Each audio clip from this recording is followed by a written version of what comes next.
Cuán firme cimiento se ha dado a la fe de Dios en su eterna palabra de amor. Con el propósito de compartir con usted todo el consejo de Dios, le presentamos A través de la Biblia, un análisis de la Biblia, libro por libro, que nos ayudará al crecimiento de la vida espiritual.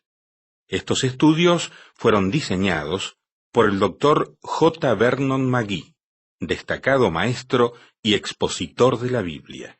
Le invito a que nos acompañe en este fascinante recorrido de A través de la Biblia. Cuán firme cimiento la palabra de Dios. Me da mucho gusto a mí, Lemuel La Rosa, y a nombre de todo el equipo internacional de A través de la Biblia, darle la bienvenida a otro encuentro con la palabra de Dios. Vamos a enfocar nuestra atención hoy en el siguiente pasaje del Antiguo Testamento, elegido en el libro de Éxodo, capítulo 38, verso 8, ahí comenzaremos nuestro análisis de hoy, hasta el capítulo 40, verso 38. Capítulo 38, verso 8, el comienzo, y finalizaremos en el verso 38 del capítulo 40. Vamos a orar encomendándonos a Dios. Señor, guíanos con tu Espíritu Santo a tu verdad. Tu palabra es verdad. Oramos agradecidos en el nombre de Jesús. Amén. Continuamos hoy, amigo oyente, estudiando el capítulo 38 de Éxodo. Vamos a proseguir nuestro estudio con el versículo 8. Leamos. También hizo la fuente de bronce y su base de bronce de los espejos de las mujeres que velaban a la puerta del tabernáculo de reunión. Los espejos de los cuales se habla aquí eran hechos de bronce muy pulido y brillante. En realidad las mujeres no han cambiado nada. También acostumbraban llevar espejos en aquel entonces. La fuente era hecha de estos espejos. Y el espejo, amigo oyente, representa la palabra de Dios. Es la Biblia que enseña al creyente su necesidad de limpieza. Y la fuente estaba allí precisamente con ese propósito, para el lavamiento. Tenemos hoy lo mismo hoy en día en nuestros cuartos de baño. Hay un espejo y bajo el espejo está el lavamanos. El espejo no hace desaparecer el polvo y la ley no nos puede salvar del pecado. Se puede frotar el espejo todo lo que se quiera y todavía está el polvo allí. Pero hay un precioso manantial de sangre de Emanuel que purifica a cada cual que se sumerge en él. Leamos ahora los versículos 9 al 11 de este capítulo 38 de Éxodo. Hizo asimismo el atrio. Del lado sur, al mediodía, las cortinas del atrio eran de 100 codos de lino torcido. Sus columnas eran 20, con sus 20 basas de bronce. Los capiteles de las columnas y sus molduras de plata. Y del lado norte, cortinas de 100 codos. Sus columnas 20, con sus 20 basas de bronce. Los capiteles de las columnas y sus molduras de plata. El lino torcido habla de la humanidad de Cristo y realmente separó al hombre de Dios. Un supuesto dirigente cristiano escribió en cierta ocasión un artículo en el cual decía que todo lo que era necesario para lograr la paz en el mundo era seguir las enseñanzas de Jesús, aun negando la deidad de Cristo. Bueno, eso no es verdad. No puede haber ninguna paz para el hombre aparte de la sangre derramada por Cristo Jesús. Aquel cerco de lino torcido impedía la entrada hacia Dios. Amigo oyente, no es la vida de Cristo la que nos salva, es la muerte de Cristo la que nos salva. Cuando hay predicadores que afirman falsamente ser ortodoxos y que dan un mensaje como ese, no es extraño que haya tanta confusión en el mundo hoy en día. La palabra de Dios es como un libro en cuadros. Si usted simplemente mira los cuadros y lee su palabra, puede entender que ni la vida ni las enseñanzas de Jesucristo le pueden salvar. En primer lugar, usted ni se aproxima al nivel de la vida ni de las enseñanzas de Jesucristo. Es una tontería parlotear ese tipo de enseñanza. Esto ha sido predicado excesivamente por el modernismo ya por muchos años y ha causado que nos encontremos en tantos apuros hoy en día. Ya es hora que alguien hable claro en cuanto a esto. Las enseñanzas de Cristo no pueden salvar a nadie, amigo oyente. La muerte de Cristo en la cruz del Calvario y su resurrección es lo que puede salvar al pecador. Las basas del tabernáculo propiamente dicho eran de plata, pero las basas del cerco eran de bronce. El bronce, como ya hemos visto, es un metal que representa el juicio. Una descripción de Cristo en Apocalipsis 2:18 dice que tenía sus pies semejantes al bronce bruñido. Esto nos dice que la cuestión del pecado debe ser juzgada. El hombre debe reconocer que es pecador y acudir a Dios mediante Cristo. Sin embargo, los capiteles de las columnas y las molduras eran de plata, y la plata es el metal que significa la redención. El cerco del atrio impedía la entrada al hombre, pero Dios hizo un camino para que pudiera entrar. Encontró una manera de juzgar el pecado y proveyó una redención para el hombre para que pudiera ser vestido de la justicia de Cristo. ¡Qué cuadro!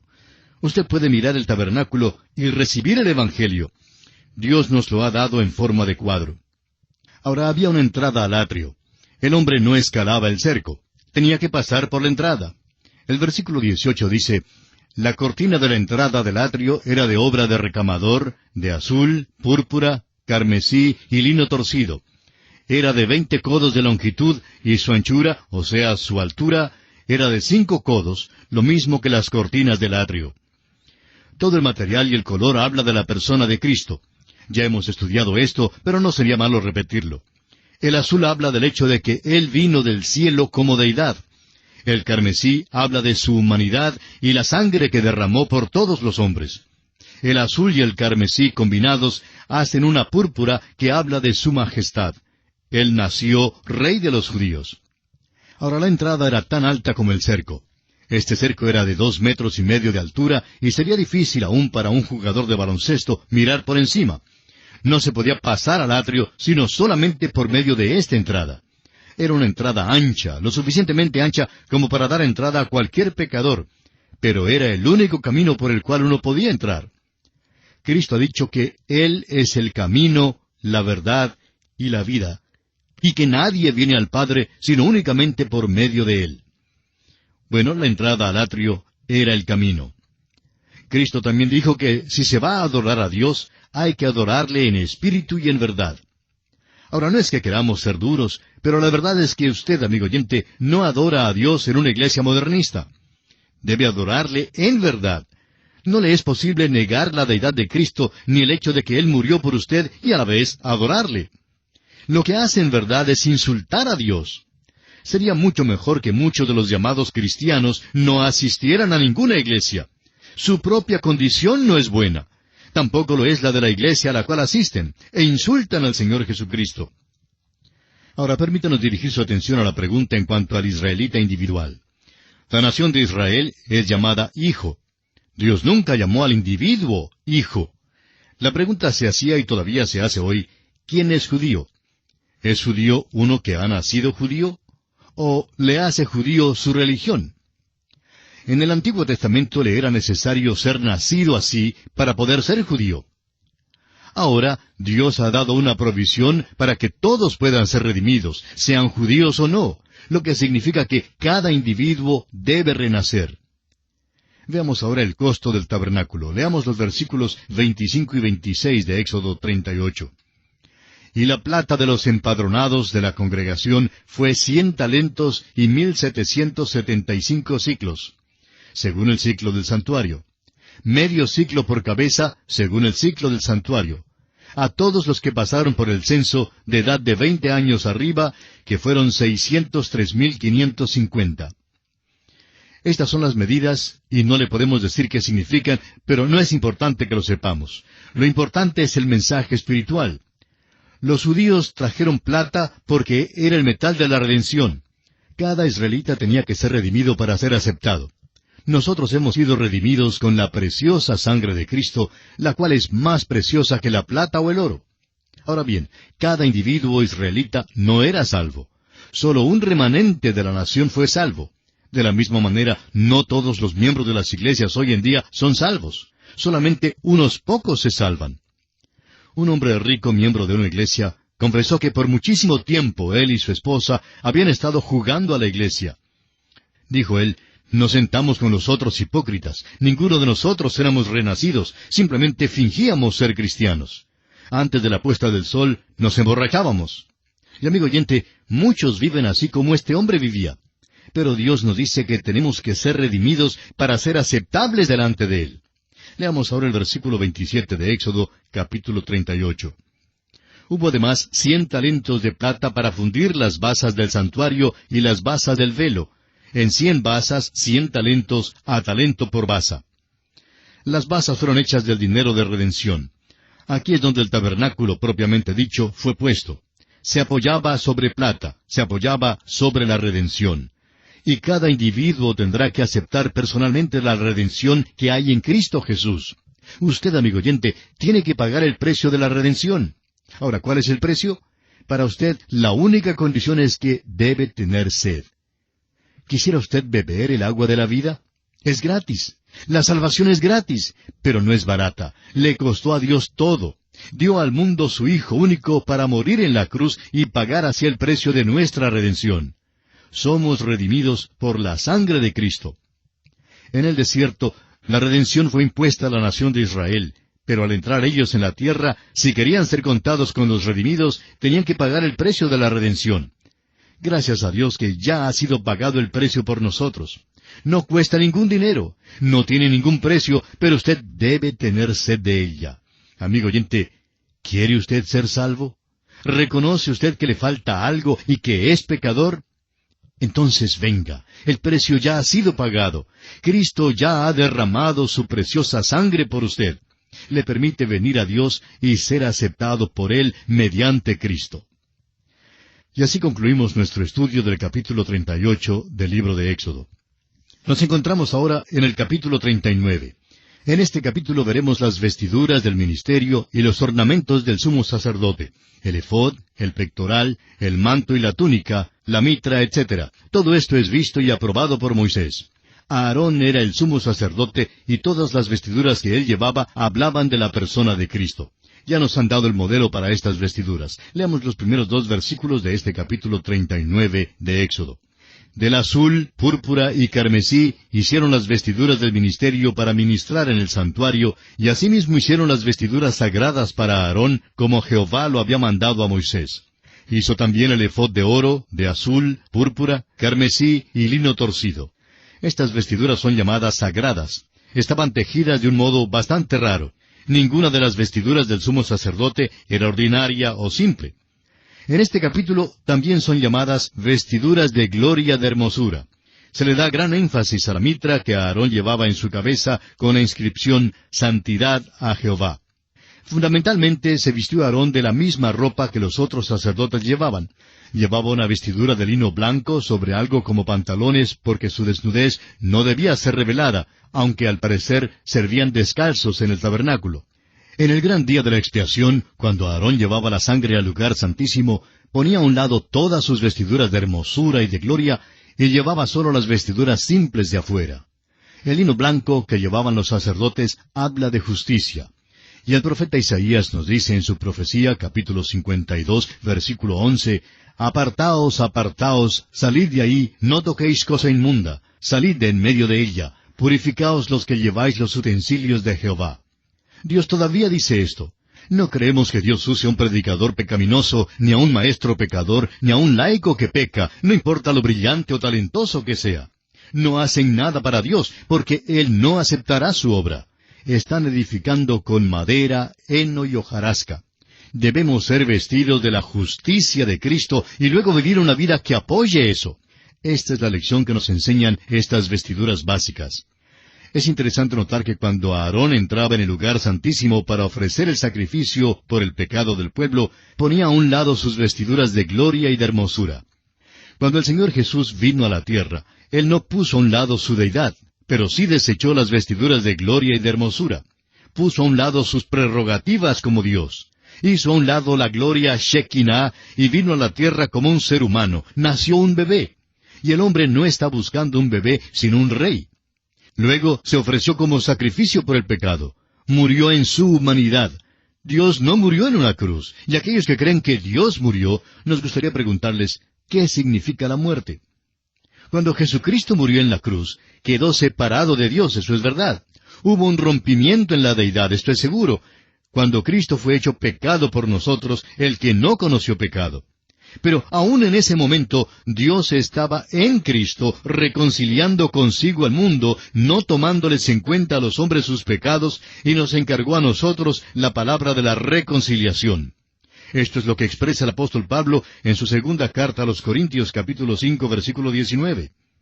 Este es un misterio, amigo oyente, y no podemos penetrarlo, aunque hay muchos teólogos que han escrito mucho en cuanto a esto, pero tampoco ellos han podido penetrar este asunto. Estas vestiduras de hermosura y de gloria realmente eran bellas. El sumo sacerdote era brillante y lleno de colorido, algo así como lo es la especie masculina del mundo de los pájaros. Llevaba el efod, que tenía 2 piedras, una en cada hombro, con 6 de los nombres de las tribus en una piedra y 6 en la otra.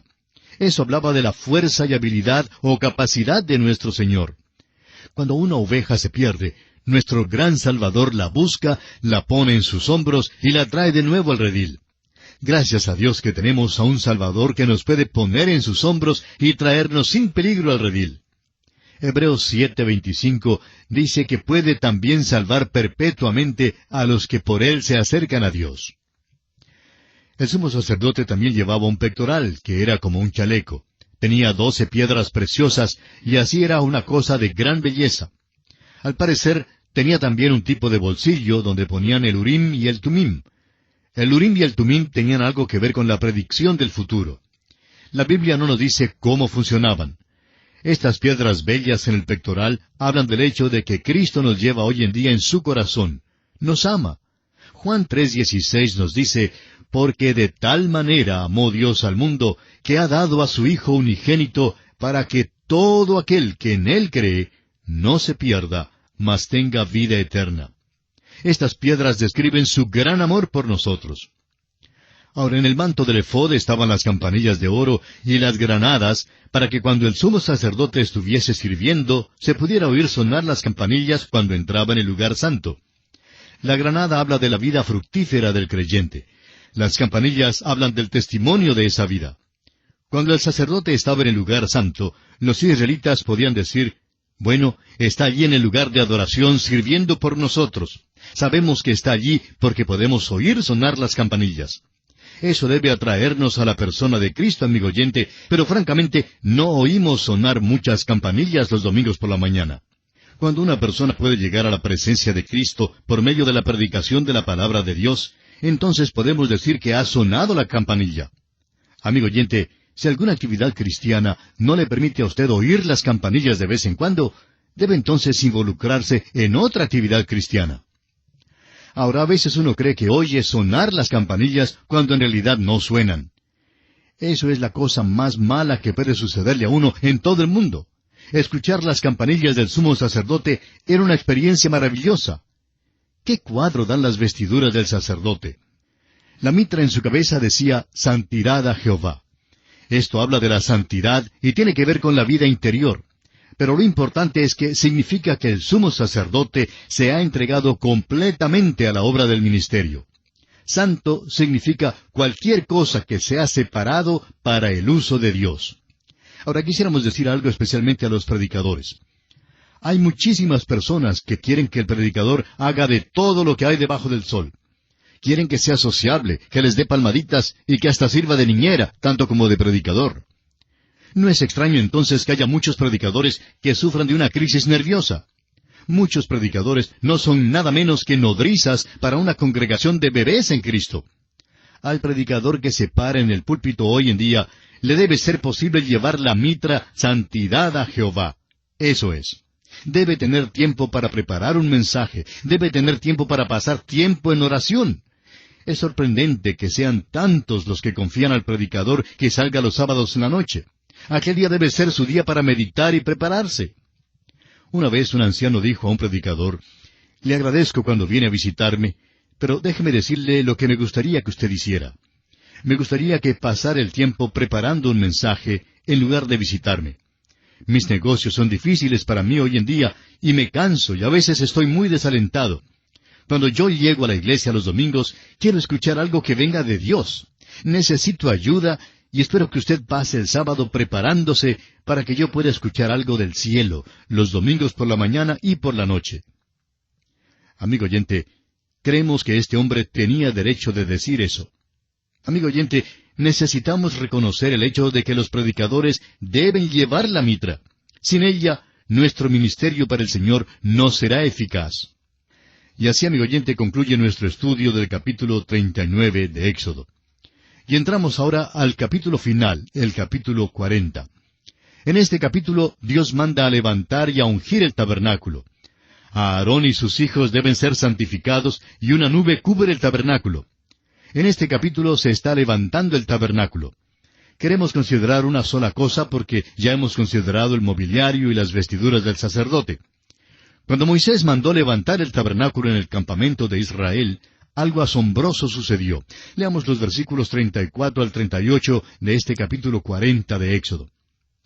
Entonces una nube cubrió el tabernáculo de reunión, y la gloria de Jehová llenó el tabernáculo.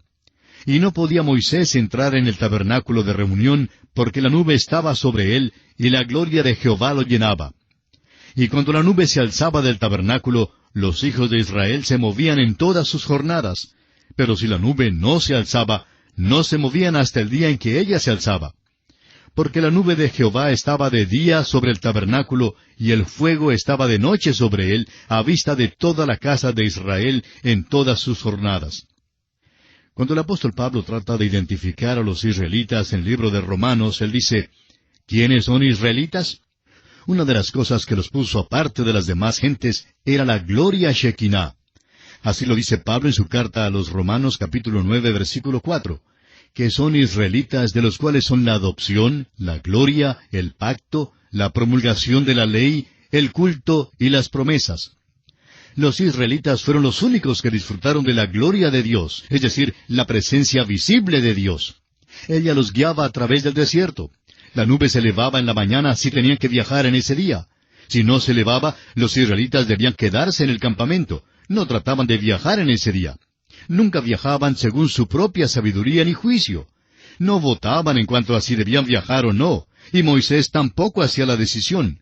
La nube decidía el asunto.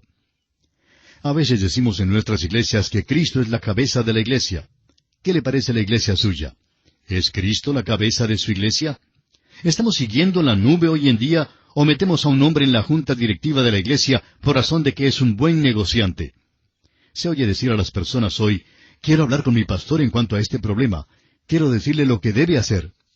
No somos peritos en aconsejar a las personas en cuanto a lo que deban hacer. No podemos resolver los problemas maritales de todos. Existe una columna de nube hoy en día, pero la mayoría no la ve. Es el Espíritu de Dios. Él debe ser quien nos guía para que sepamos lo que sea la buena voluntad de Dios para nuestras vidas. ¿Cómo descuidamos esto a veces? Siempre estamos acudiendo a algún humano o a algo fuera de Dios para recibir ayuda. Necesitamos predicadores, maestros y laicos que sean llenos del Espíritu de Dios. Necesitamos los que le hagan caso a la palabra de Dios y que quieran hacer la voluntad de Dios. No hay una nube visible sobre la iglesia hoy en día, pero el Espíritu de Dios quiere y puede ayudarnos y guiarnos. Y esto, amigo oyente, concluye nuestra serie de estudios en el libro de Éxodo. Principiamos con la tenebrosidad de los ladrillares de Egipto y terminamos con la presencia gloriosa del Señor en el tabernáculo. Fue su presencia lo que guiaba a los israelitas por el desierto. Y Dios quiere librarle a usted, amigo oyente, de la tenebrosidad de la esclavitud del pecado y traerle a la gloria de su presencia y al mismo centro de su voluntad, donde Él puede guiarle. ¡Qué libro más maravilloso es Éxodo! Dios nos guía de Egipto para traernos a una buena tierra. Le aconsejamos, amigo oyente, para su propio beneficio espiritual, que lea una vez más todo el libro de Éxodo.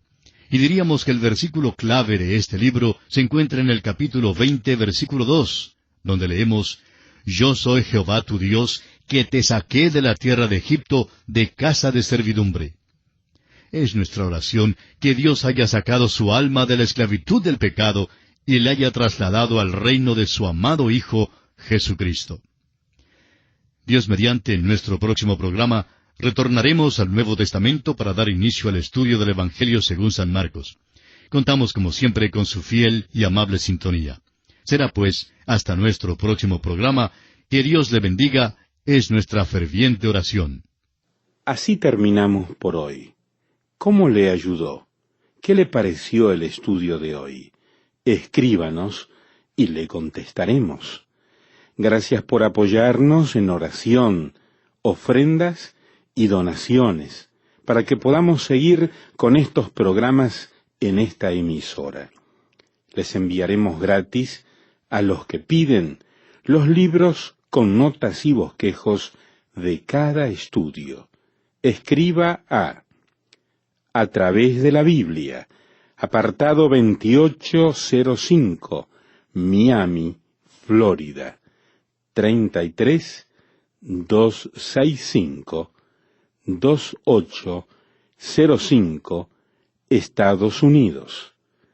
Para nuestros oyentes que viven en Estados Unidos y Puerto Rico, pueden llamar al teléfono gratuito 1-800-880-5339 o escribirnos un correo electrónico a la siguiente dirección: atv@transmundial.org. Este programa fue producido por Radio Transmundial. Todo lo pagó Cristo, quien por mí libremente derramó su sangre carmesí.